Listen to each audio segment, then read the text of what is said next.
Hello everyone, myself Avnish Tiwari, Assistant Professor in Civil Engineering Department at Sri Ram Swaroop Memorial College of Engineering and Management, Lucknow. This is our 5th lecture of Module 4. In this lecture, we are going to discuss about lintels and roof. Following topics will be discussed. First one is what is lintel, next one is types of lintel, and further what is roof, and the next one is classification of the roofs. So starting with the first topic, that is lintels. So यहाँ पे हमें ये देखना है कि actual में lintels होते क्या हैं और ये कहाँ पे प्रोवाइड किए जाते हैं. तो अगर हम ये समझने की कोशिश करें कि हमें कहाँ कहाँ पे लिंटल्स प्रोवाइड करना चाहिए, तो इससे पहले जो हम लोगों ने अपने लेक्चर 1, 2, 3 एंड 4 में डिस्कस किया था, तो वहाँ पे हम लोगों ने डोर और विंडो के बारे में डिस्कशन किया था. तो ये देखा था डोर एंड विंडोज़ क्या था, इसे प्रोवाइड करने के लिए हम वॉल्स में ओपनिंग क्या करते हैं, छोड़ देते हैं. अगर इन दोनों पिक्चर्स में देखें तो आपको दिखेगा कि हमारी ये वॉल्स हैं और इस वॉल्स में क्या है, आपकी ओपनिंग्स बनाई है जहाँ पे कि हम विंडो या डोर प्रोवाइड कर रहे हैं. तो जब विंडो या डोर के लिए हम ओपनिंग देंगे, तो जिस ओपनिंग के बाद जब यहाँ पे हमारी ओपनिंग एंड हो रही है, एज्यूम कर लीजिए यही आपका क्या है, यहाँ पे आपके डोर और ये आपके विंडो के जो टॉप के हेड है वो एंड हो रहे हैं, तो इसके ऊपर का जो भी लोड होगा वो एक्चुअल में आएगा कहाँ पे. अगर हम इन लिंटल्स को नहीं प्रोवाइड करेंगे तो ये जो आपके हेड है, ये जो टॉप हेड आपको दिख रहा होगा, यहाँ पे वो लोड आएगा. तो जब सारा लोड ऊपर का आपके फ्रेम में आएगा तो क्या हो जाएगा, वो वीक हो जाएगा और उसके चांसेस हो जाएंगे कि फेल हो जाए. तो उन लोड्स को क्या करना, ट्रांसफ़र करना साइड्स के वॉल पे. तो उसके लिए क्या करते हैं हम, बेसिकली जो अरेंजमेंट प्रोवाइड कर रहे हैं, जो स्ट्रक्चर प्रोवाइड कर रहे हैं, उसी को क्या बोल रहे हैं हम लोग, लिंटल्स बोल रहे हैं. तो basically lintels is a horizontal member which is placed across the openings. Means जहाँ पे भी ओपनिंग होगी वहाँ पे हम इन्हें प्लेस करेंगे और इनका जो प्लेसमेंट होगा वो हॉरिजॉन्टली होगा. हम ये भी कह सकते हैं कि लिंटल आपकी बीम के सिमिलर है, बट एग्जैक्टली सेम चीज़ नहीं है, दोनों में काफ़ी डिफरेंट देखने को मिलता है. But there is a sort of beam the width of which is equal to width of the wall. Means हमारी जो वॉल होगी, अगर हम यहाँ पे ये देखें कि ये जो वॉल है जहाँ पे कि हम लोगों ने डोर और विंडो प्रोवाइड किया है, तो जब लिंटल का इस टॉप व्यू देखेंगे तो ये जो टॉप व्यू आपको देखने को मिलेगा, जो यहाँ से हमें ये विड्थ मिल रही है, ये आपकी विड्थ होनी चाहिए इक्वल आपके वॉल के बराबर होनी चाहिए. And the ends of which are built into the wall, और जो इनके एंड्स हैं वो कहाँ पे इनबिल्ट होंगे, ये आपके वॉल्स में इनबिल्ट होंगे. Okay. The bearing of the lintel should be minimum of the following. जो इनकी बियरिंग है, मीन्स बेसिकली हम ये बोल सकते हैं कि कितना पोर्शन वॉल में इंसर्टेड होंगे, हमें कितना पोर्शन इसका वॉल में इंसर्ट करना चाहिए. तो वो होना चाहिए minimum of 10 centimetre height of the lintel, जो हमारी लिंटल की हाइट होगी वो. एंड जो third value that is 1/10 means 1/10 to 1/12 of the span of the lintel, जो हमारे लिंटल की स्पैन है. तो इनमें से जो मिनिमम वैल्यू होगी वही क्या करेंगे, हम प्रोवाइड करेंगे as the bearing of lintel. अब जस्ट अभी हमने यही डिस्कस किया कि इन्हें प्रोवाइड कहाँ पे करते हैं, जो हमारी ओपनिंग्स हैं, मीन्स जहाँ हमारे वॉल्स में जो विंडो है या जो हमारे डोर्स हैं उनकी ओपनिंग्स में ही क्या करते हैं, इन्हें प्रोवाइड करते हैं, जिनसे कि जो आपके ऊपर के लोड हैं, जो भी इससे ऊपर का लोड आने वाला होगा वो क्या हो सके, वो आपका ट्रांसफ़र हो सके इस वॉल्स के साइड से. ठीक है. तो इस पर्पज़ के लिए हम यहाँ पे जो है लिंटल्स प्रोवाइड कर रहे हैं. दस the lintel is a structural member design to support the loads of the portion of the wall situated above the opening and then transmitted to the load of adjacent wall portions. Just exactly जो अभी just हम लोगों ने discuss किया कि जो top के loads हैं वो क्या होंगे, आपके साइड से ट्रांसफ़र कर दिए जाएंगे.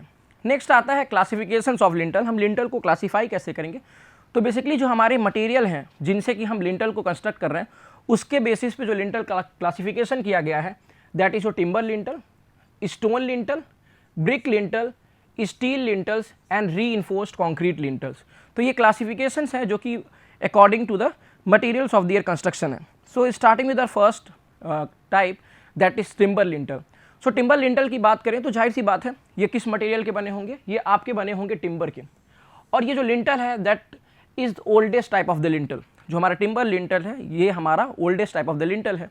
बाकी अब जाहिर सी बात है जो आपके फीचर्स एक टिम्बर के थ्रू आते होंगे, एक टिम्बर के जो फीचर्स होते होंगे वो सारे आपको यहाँ पे देखने को मिलेंगे.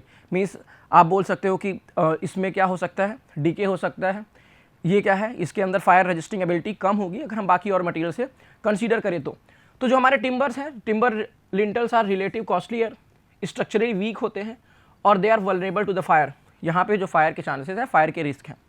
दे are also liable to decay, यहाँ पे जो है डीके के भी चांसेस हमें देखने को मिलते हैं अगर हम उसे प्रॉपरली वेंटिलेशन ना दें। अगर वहाँ पे प्रॉपर वेंटिलेशन नहीं होगा तो देन वहाँ का डैम्प इन्वायरमेंट क्रिएट हो जाएगा, और डैम्प इन्वायरमेंट क्रिएट होगा देन फर्दर क्या हो जाएगा, आपका टिम्बर में डीके देखने को मिलेगी। और इस टिम्बर की स्ट्रेंथ जो है आपको यहाँ पे देखने को मिल रहा है, ये आपका जो मटेरियल है वो वीक है। तो इस मटेरियल को हम स्ट्रॉन्ग भी बना सकते हैं, और स्ट्रॉन्ग बनाने के लिए हमें क्या करना पड़ता है, अगर ये आपका एक टिम्बर लिंटल, हम यही समझने की कोशिश करें, अगर ये आपका टिम्बर लिंटल और टिम्बर लिंटल का ये हम क्या देख रहे हैं, सामने से फ्रंट व्यू देख रहा है, ये सेम चीज़ यहाँ पे देख सकते हैं। हाँ, सो ये क्या है आपका, ये टिम्बर लिंटल है जो कि हम लोगों ने ओपनिंग्स में प्रोवाइड कर दिया हुआ है। अब बात ये आती है कि इसे हमें स्ट्रेंथ करना है, तो स्ट्रेंथ करने के लिए क्या कर सकते हैं, यहाँ पे हम जो है माइल्ड स्टील की प्लेट्स यूज़ करेंगे। सो जब हम माइल्ड स्टील की प्लेट्स यूज़ करेंगे, और वो माइल्ड स्टील की प्लेट्स लगेंगी कहाँ पे, ये आपके टॉप पे, मीन्स हमने क्या किया, माइल्ड स्टील की प्लेट टॉप पे और माइल्ड स्टील की प्लेट आपने बॉटम पे। सो हमने यहाँ टॉप और बॉटम साइड पे माइल्ड स्टील की प्लेट यूज़ कर ली। अब ये जो लिंटल होगा, इस लिंटल को हम लोग बोलेंगे flitched lintel. The resulting lintel will be known as flitched lintel. यहाँ पे हमने क्या किया, जो हमारा टिम्बर का लिंटल था, जो कि नॉर्मली अगर इस फिगर में देखें तो यहाँ पे क्या दिख रहा है, ये आपकी वॉल्स हैं और ये आपकी ओपनिंग है। ओपनिंग के ऊपर यहाँ पे जो लिंटल प्रोवाइडेड है दैट इज टिम्बर लिंटल। और इस टिम्बर लिंटल में हमने ये देखा कि इसकी जो वी स्ट्रेंथ होती है वो काफ़ी कम होती है। सो स्ट्रेंथ बढ़ाने के लिए हम क्या कर सकते हैं, यहाँ पे माइल्ड स्टील की प्लेट्स यूज़ कर सकते हैं। और यहाँ पे देखने को मिलेगा कि आपकी माइल्ड स्टील की प्लेट कुछ इस तरीके से लगी हुई है। अगर हमारा बॉटम साइड देखे तो, और आपका टॉप साइड की बात करें तो टॉप साइड कुछ यहाँ पे आ रहा है, तो बहुत एक पतली सी लाइन दिख रही है जो कि आपके क्या रिप्रेजेंट कर रही है, आपकी रिप्रेजेंट कर रही है माइल्ड स्टील की प्लेट को। और इस लिंटल को हम लोग बेसिकली क्या बोलते हैं, फ्लिस्ड लिंटल बोलते हैं। ठीक है, सो नेक्स्ट आते हैं जो कि आपका स्टोन लिंटल है। जाहिर सी बात है, अगर स्टोन लिंटल की बात करें तो इसका जो मटेरियल होगा वो क्या होगा, आपका स्टोन होगा। और ये जो है आपका अगेन कैसा है, most common type of the lintel है। और कहाँ पे प्रीफर किए जाते हैं, अब बात ये आती है कि स्टोन लिंटल यूज़ तो होते हैं कॉमनली, लेकिन हमें इनको मैक्सिमम टाइम कहाँ देखने को मिलेगा, तो बेसिक जहाँ पे आपकी स्टोन की अवेलेबिलिटी अबंडेंट होती है, जहाँ पे स्टोन्स बहुत ईजिली अवेलेबल हो जाते हैं, उन जगह पे क्या करते हैं, हम स्टोन लिंटल्स का यूज़ करते हैं। जो भी ओपनिंग्स होंगी वहाँ पे हम क्या करेंगे, स्टोन लिंटल का यूज़ करेंगे।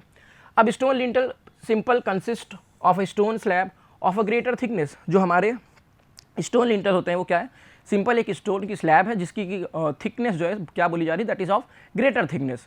एंड इन स्टोन लिंटल्स को क्या करेंगे, stone lintels can also be provided over opening in the brick walls. So जो भी हमारी ओपनिंग्स होंगी वहाँ पे हम क्या करेंगे, इस स्टोन लिंटल को प्रोवाइड कर देंगे। अगर यहाँ पे इस पिक्चर में देखें तो ये क्या है, अगेन आपकी ओपनिंग है और इस ओपनिंग में आपको दिख रहा होगा कि एक स्टोन लिंटल है। अब ये जो स्टोन लिंटल दिख रहा है ये आपको एक सिंगल यूनिट दिख रहा होगा, कि मीन्स ऐसा नहीं है कि मल्टीपल यूनिट से हम लोगों ने कनेक्ट करके then finally stone lintel form किया। ये जो लेंथ है वो एक सिंगल यूनिट ही है। ठीक है, तो आप करेंगे क्या, जो हमारा स्टोन होगा एज इट इज़ तो इसे यूज़ नहीं कर लेंगे, गए एक्सट्रैक्ट या मीन्स हम लोगों ने क्वेरिंग किया, क्वेरिंग करने के बाद जो हमें मिल रहा है उसको एज इट इज़ यूज़ कर ले, नहीं। अब अपीयरेंस की भी बात आती है यहाँ पे, तो हमें क्या करना है, उनकी ड्रेसिंग करनी है। तो dressed stone lintel gives good appearance. So appearance के लिए हम क्या करते हैं कि प्रॉपर ड्रेसिंग करते हैं, प्रॉपर ड्रेसिंग करने के बाद हम इन्हें यूज़ करते हैं।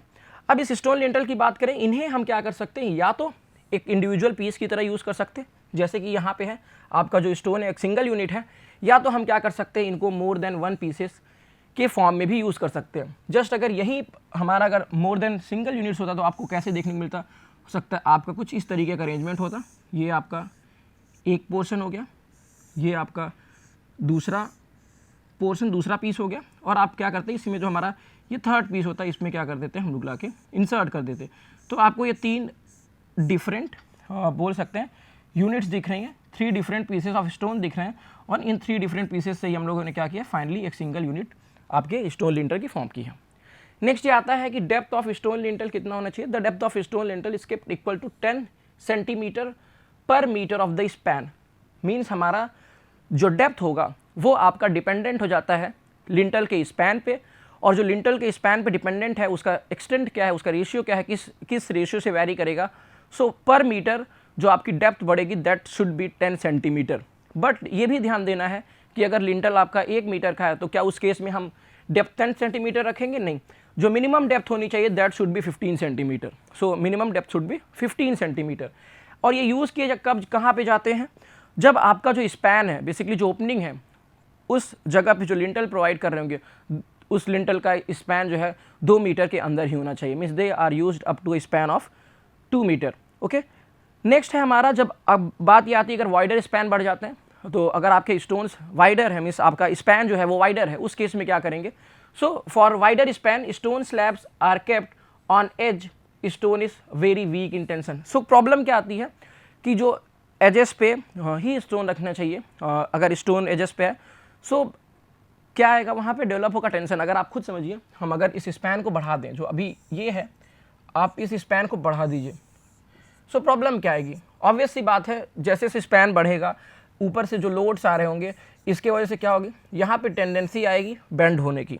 जब बेंड होने की आएगी तो ऑब्वियस सी बात है, अगेन यहाँ पे टेंशन का डेवलपमेंट होगा, कंप्रेशन का डेवलपमेंट होगा। सो टेंशन डेवलप होगा तो स्टोन हमारा वीक इन टेंशन है। सो इस वजह से इसे हम लार्जर स्पैन के लिए सजेस्ट नहीं करते हैं।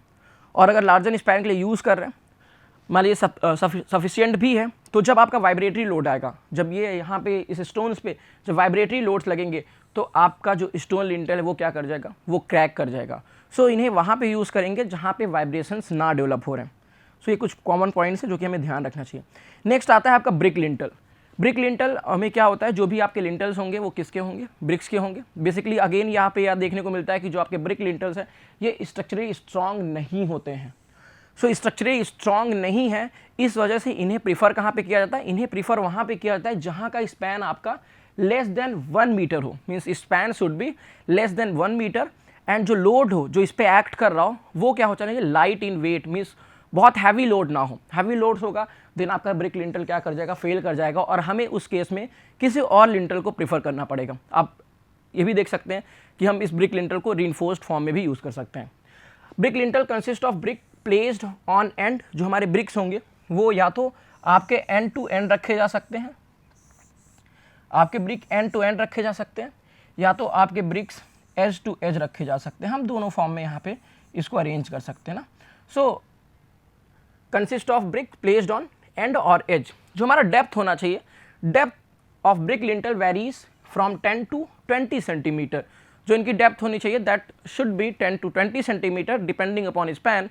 और ये भी जो हमारे बेसिकली स्पैन्स हैं, ये भी किस पे डिपेंडेंट है, जो आपका डेप्थ डिपेंडेंट है लिंटल का, वो आपके स्पैन पे डिपेंडेंट हो जाता है।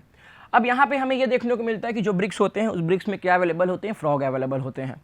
सो जब हम इनको प्लेस करेंगे तो थोड़ा सा ये ध्यान करके प्लेस करेंगे। The brick with frogs are more suitable for the construction of the lintel since the frogs when filled with mortar form joggles. तो जब हम मोटार के साथ वाला ब्रिक यूज़ करेंगे और जब उन्हें मोटार से फिल करेंगे, फ्रॉग को मोटार से फिल करेंगे, तो जॉगल्स फॉर्म होंगे। और जब जॉगल्स फॉर्म होंगे तो देखने को क्या मिलता है कि जो आपकी शियर रेजिस्टेंस है आपके जॉइंट से इन जॉइंट्स पे, वो क्या हो जाती है, वो इंक्रीज हो जाती है। और ऐसे लिंटल को हम लोग बोलते हैं जॉगल्ड ब्रिक लिंटल। ओके, सो ठीक है, जॉगल्ड ब्रिक लिंटल हम इसे बोलते हैं। और यहाँ पे आप देख सकते हैं कि आपके ब्रिक को क्या किया गया, प्लेस किया गया है। और ये आप देख सकते हैं इसको हम लोगों ने प्लेस कैसे किया है, एजेस से प्लेस किया है। अगर आप इस देखेंगे इस लिंटल को तो ब्रिक कुछ इस तरीके से प्लेस है, और ये वाला जो पोर्शन है आपको यहाँ पे एज टू एज प्लेसमेंट देखने को मिलेगा। ये फर्दर आपका थर्ड ब्रिक। ओके, सो इस पर्टिकुलर केस में आपके जो ब्रिक रखे गए हैं वो एज टू एज रखे गए हैं। नेक्स्ट आता है रीइंफोर्स्ड ब्रिक लिंटल। सो अभी हम लोगों ने जस्ट इससे पहले डिस्कस किया कि जो हमारे ब्रिक लिंटल है उनको कहाँ पे यूज़ करेंगे, जब आपका स्पैन कम होना चाहिए, मीन्स अप टू 1 मीटर। और दूसरा केस उसके साथ क्या था, जब लोड्स आपके क्या होने चाहिए, लाइट इन वेट होने चाहिए।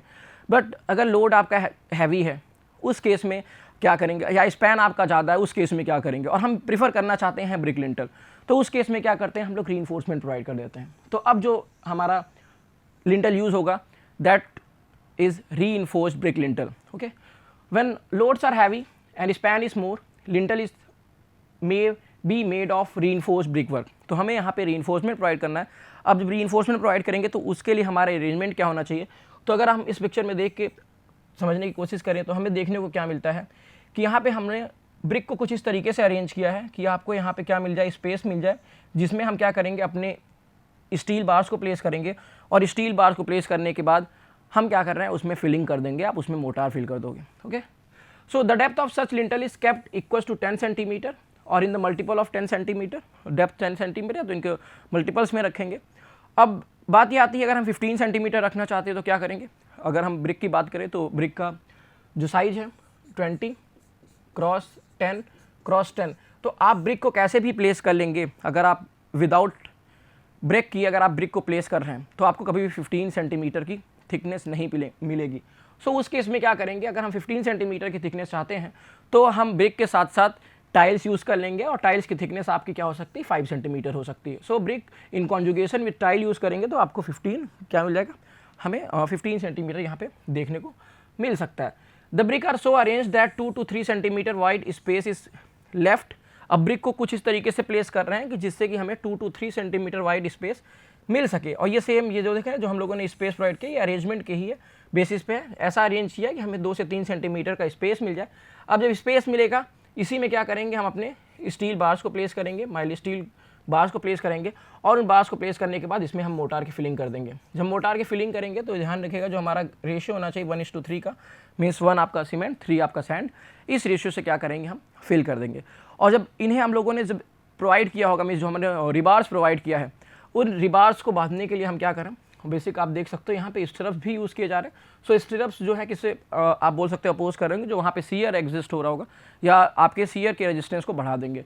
सो vertical stirrups can also be use, vertical shear stirrup of 6 mm diameter use करेंगे and wire are provided in every third vertical joint. So इस प्रोविजन से हमें सीयर रेजिस्टेंस भी देखने को मिल जाता है।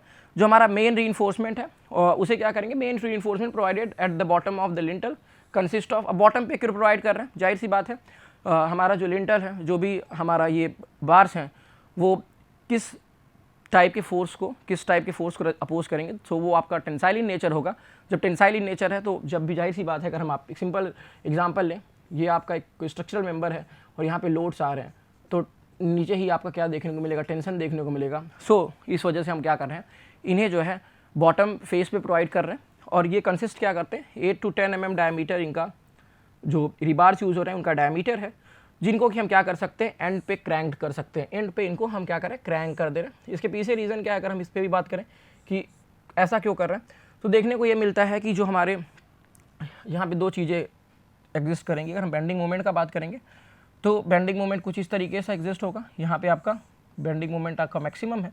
और अगर हम दूसरा बात कर लेंगे कि जो आपकी सीयर्स एग्जिस्ट कर रही होंगी, तो सीयर्स कहाँ पे एग्जिस्ट कर रहा है, आपको देखने को मिलेगा इस पॉइंट पे आपका मैक्सिमम सीयर एग्जिस्ट कर रहा है। और बेंडिंग मोमेंट की बात करेंगे तो यहाँ पहुँचते पहुँचते बेंडिंग मोमेंट आपका 0 हो जा रहा है। सो हमें सीयर रेजिस्टेंस बढ़ाना है, सो इस वजह से हमने क्या किया, इसको क्रैंक कर दिया। ठीक है, सो ये लॉजिक है इसके पीछे, हम क्यों उसको क्रैंक कर दे रहे हैं। नेक्स्ट आपका देखने को मिलता है steel lintels. So basically steel lintels कहाँ यूज़ करते हैं, जब हमारी ओपनिंग जो है बहुत ही ज़्यादा लार्ज होती है और जो हमारे लोड्स होते हैं वो काफ़ी हैवी होते हैं, उस केस में हम स्टील लिंटल्स को प्रीफर करते हैं।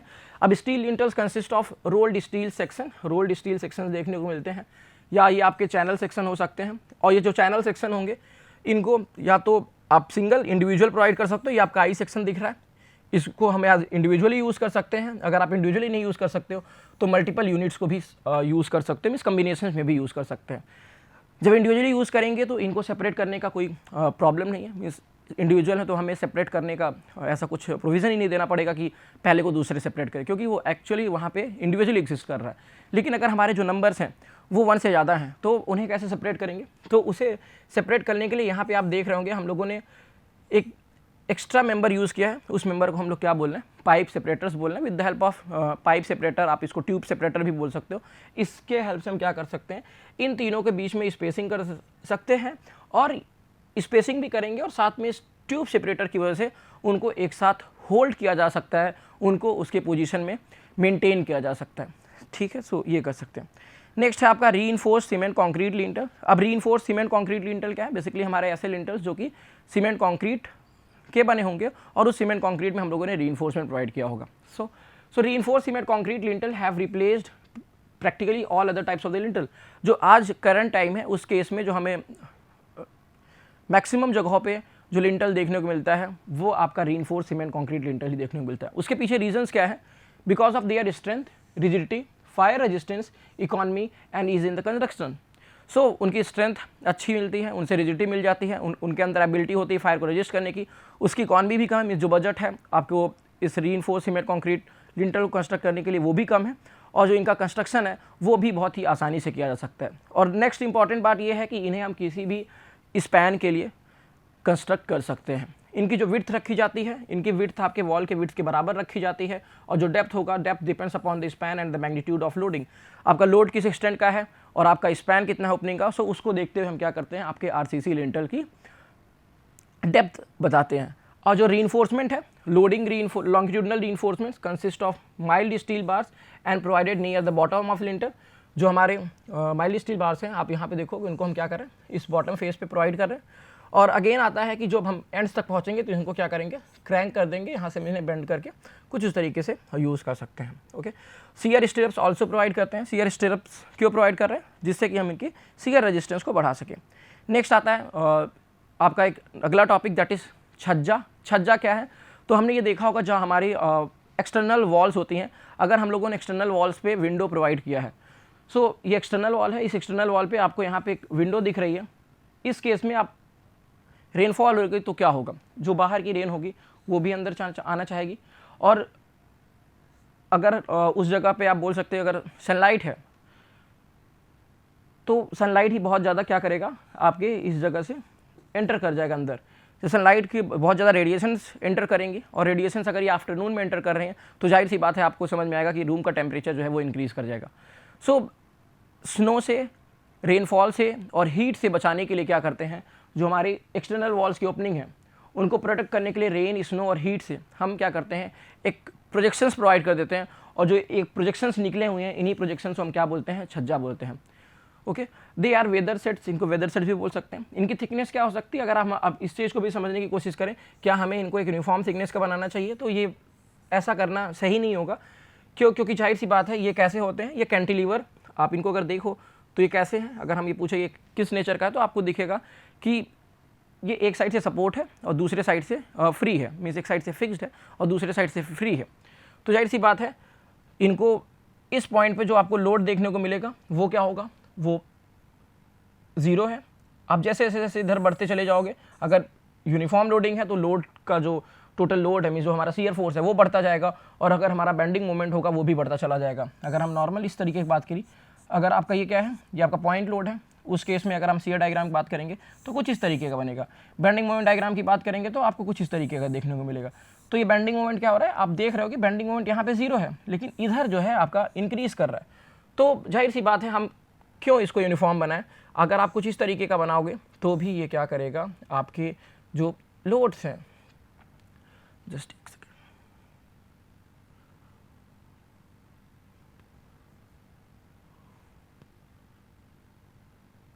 अगर हम इन्हें कुछ इस तरीके का भी बनाएंगे तो भी क्या होंगे, ये आपके कैपेबल होंगे, जो भी लोड्स आ रहे होंगे, जो भी लोड्स की वजह से बेंडिंग मोमेंट आ रहा होगा उसे ये रजिस्ट कर लेंगे, और इससे हमारी इकॉनमी जो है, जो बजट है वो थोड़ा सा कम हो जाएगा। नेक्स्ट आता है आपका रूफ। रूफ्स क्या होते हैं, तो हमें ये देखने को मिलता है कि जो रूफ है, जो आपका upper most part of the building है, उन्हें हम क्या बोलते हैं, रूफ बोलते हैं। क्यों प्रोवाइड किए जाते हैं, basically provided as a structural covering to protect the building from the weather, from rain, sun, wind. So जो हमारे अपर मोस्ट पार्ट है, जो कि आपके बिल्डिंग को वेदर से प्रोटेक्ट कर रहे हैं, उन्हीं को क्या बोल रहे हैं हम लोग, रूफ बोल रहे हैं। अगर हम ये समझने की कोशिश करें, अगर आपकी बिल्डिंग मल्टी स्टोरी है, सो यहाँ पे रूफ क्या होगा, अगर हम ये बोले सबसे टॉप मोस्ट सरफेस, मीन्स जो सबसे लास्ट वाला फ्लोर होगा, उस लास्ट वाले फ्लोर का जो टॉप मोस्ट सरफेस होगा वो आपका क्या होगा, रूफ हो गया। इससे नीचे वाले फ्लोर, या तो आप ग्राउंड फ्लोर पे आइए, तो जो ग्राउंड फ्लोर का रूफ होगा वो एक्चुअल में किस तरीके से बिहेव करेगा फर्स्ट फ्लोर के लिए, तो देखने को ये मिलता है कि जस्ट अगर आपकी एक मल्टी स्टोरी बिल्डिंग है और यहाँ पे ये आपका ग्राउंड फ्लोर है और ये ग्राउंड फ्लोर का आपका रूफ है और ये आपका फर्स्ट फ्लोर है, तो ये जो ग्राउंड फ्लोर वाला रूफ है वो किस तरीके से बिहेव करेगा, तो हमें देखने को ये मिलता है कि ग्राउंड फ्लोर वाली जो रूफ है वो आपके फर्स्ट फ्लोर के लिए फ्लोर का काम करती है। सो ये जो है इनकी जो डिज़ाइनिंग है, आप ये बोल सकते हो, इनका जो कंस्ट्रक्शन बोल सकते हो, ये आपको कुछ मिलता जुलता दिख जाता है आपके फ्लोर से। So a roof is constructed in the same way as an upper floor, though the shape of its upper surface may be different. Okay, roof consist of structural element which supports roof covering. अब जाहिर सी बात है, अगर हम roof बना रहे हैं तो सबसे पहले हमें एक स्ट्रक्चरल एलिमेंट बनाना होगा और उस स्ट्रक्चरल एलिमेंट पे क्या करेंगे, अपनी रूफ कवरिंग को सपोर्ट कर सके। जो हमारे स्ट्रक्चरल एलिमेंट्स होंगे वो क्या कंसिस्ट करते हैं, दे consist of trusses, portals, beams, slabs, shells और डोम्स। अब जो हमारी रूफ कवरिंग होती है वो किस किस चीज़ की बन सकती है, वो आपकी एसी सीमेंट्स की बन सकती है, गैल्वेनाइज्ड आयरन शीट्स हो सकते हैं, वुडन सिंगल्स हो सकते हैं, टाइल्स, स्लेट्स या तो स्लैब इटसेल्फ हो सकता है। और उसके बाद जो हमारा रूफ या रूफ कवरिंग है, बेसिकली कर क्या रहे हैं, अगर आप इस चीज़ को समझने की कोशिश करेंगे तो इसी रूफ कवरिंग पे आपकी रेन आएगी और जो आपके स्नो आएंगे ये डायरेक्ट इसी के कॉन्टैक्ट में होंगे। सो इन्हें क्या होना चाहिए, इन्हें स्ट्रॉन्गर होना चाहिए विद रिस्पेक्ट टू, अगर हम बाकी यूनिट से कंपेयर करें, जो आपकी बिल्डिंग के बाकी स्ट्रक्चरल मेंबर हैं उनसे ये स्ट्रॉन्ग होने चाहिए, क्योंकि जो भी बारिश है, जो भी आपका विंड है, जो भी आपके बोल सकते हो स्नोफॉल वगैरह है, वो डायरेक्टली इसी के कॉन्टैक्ट में होंगे। और इन्हें कैसा बनाना चाहिए, हमें वाटर प्रूफ बनाना चाहिए, वेदर प्रूफ बनाने चाहिए, जिनसे वे सारे जो भी एक्सटर्नल फैक्टर्स हैं जिनसे ये इफेक्ट हो रहे हैं उन सबको क्या कर सके, रजिस्ट कर सके। और जो रूफ कवरिंग मटेरियल होने चाहिए वो आपके एडिक्वेटली स्ट्रेंथ के होने चाहिए और आपके स्टेबिलिटी के होने चाहिए। इसके साथ साथ ये कैसे होने चाहिए, थर्मल इंसुलेशन ऑफर कर रहे हो, फायर को रजिस्ट कर सके और साउंड इंसुलेशन है, साउंड प्रूफ हो। सो बेसिक ये सारी चीज़ें इनको जो है वो फुलफिल करनी चाहिए। अब एक गुड रूफ की रिक्वायरमेंट क्या क्या होती है, सो जो अभी तक हम लोगों ने डिस्कस किया, अगर उन्हीं को हम कंपाइल कर लें तो देखने को ये मिलता है कि उनकी जो स्ट्रेंथ होनी चाहिए वो काफ़ी अच्छी होनी चाहिए, मीन्स एडिक्वेट स्ट्रेंथ होनी चाहिए, स्टेबिलिटी ऑफर करें, ऐसा नहीं कि लोड लग रहा है तो ये अनस्टेबल हो जा रहे हैं, डिफरेंट फॉर्म में बिहेव कर रहे हैं, ये स्टेबल होने चाहिए। और ये क्या कर सके, बिल्डिंग्स को आपके against rain, sun, wind protect कर सके, और it should be durable against the adverse effect of these agencies. जो डिफरेंट एजेंसीज हैं जो आपकी ये हैं जो कि एक्ट कर रही हैं इस पर, इनके अगेंस्ट क्या हो, ये ड्यूरेबल हो। इसके साथ साथ में ये वाटर प्रूफ होने चाहिए, और इसे जब डिज़ाइन करें तो हमें प्रॉपर ड्रेनेज अरेंजमेंट करना चाहिए कि जो रेनफॉल इस पर आ रही है वो क्या हो सके, वो वहाँ से रिमूव हो सके, फर्दर हम इसे जहाँ पे भी पॉइंट ऑफ ट्रीटमेंट तक ले जाना चाह रहे हैं, स्टोर करने के लिए ले जा रहे हैं, वहाँ तक पहुँचा सके। सो उसके लिए हमें एक ड्रेनेज सिस्टम देना चाहिए। ये इनके अंदर थर्मल इंसुलेशन की एबिलिटी होनी चाहिए, they should be capable of fire resistance, ये फायर रजिस्ट कर सके, और साथ साथ में ये साउंड प्रूफ होने चाहिए, मीन्स ये इनके अंदर साउंड इंसुलेशन की एबिलिटी होनी चाहिए। सो इसके बाद जो चीज़ें हमें डिस्कस करनी, that is types of roof. So यहाँ से हम डिस्कस करेंगे नेक्स्ट लेक्चर में। So basically we will discuss this in next lecture. So these all are the references. Thank you.